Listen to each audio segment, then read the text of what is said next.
kita menghormati institusi kepolisian yang sudah teruji dalam melakukan tes. Mau di mana aja 1000% hasilnya sama aja.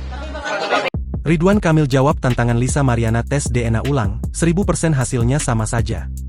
Ex-Gubernur Jawa Barat, Ridwan Kamil, menanggapi permintaan pihak Lisa Mariana yang belum puas dengan hasil tes DNA. Terkait permintaan Lisa Mariana untuk dilakukan tes DNA ulang, Ridwan Kamil tak berkomentar banyak.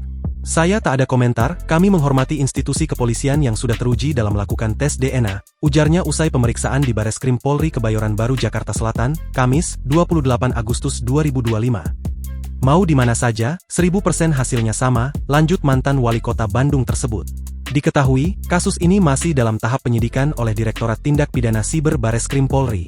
Sebelumnya, Ridwan Kamil telah menjalani pemeriksaan oleh penyidik Bareskrim Polri terkait laporan dugaan pencemaran nama baik yang dilayangkannya terhadap selebgram Lisa Mariana.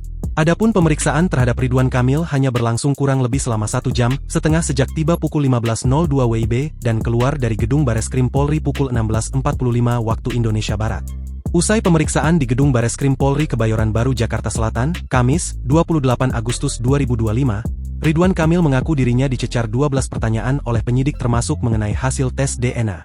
Ia menegaskan hasil tes DNA telah ditunjukkan kepadanya oleh tim penyidik dan menyebut hasil itu mengonfirmasi bahwa tidak ada kecocokan genetika antara dirinya dan anak dari Lisa Mariana yang berinisial CA. Ini membuktikan bahwa tuduhan tersebut tidak berdasar, karena itu kami melaporkan dugaan pencemaran nama baik, sambung ex-calon gubernur Jakarta itu. Lebih lanjut, Ridwan Kamil menyatakan pihaknya menyerahkan proses hukum sepenuhnya kepada penyidik. Ia juga merasa lega karena menurutnya tudingan yang ia sebut sebagai fitnah besar dapat ditepis melalui proses ilmiah. Download Tribun X sekarang, menghadirkan lokal menjadi Indonesia.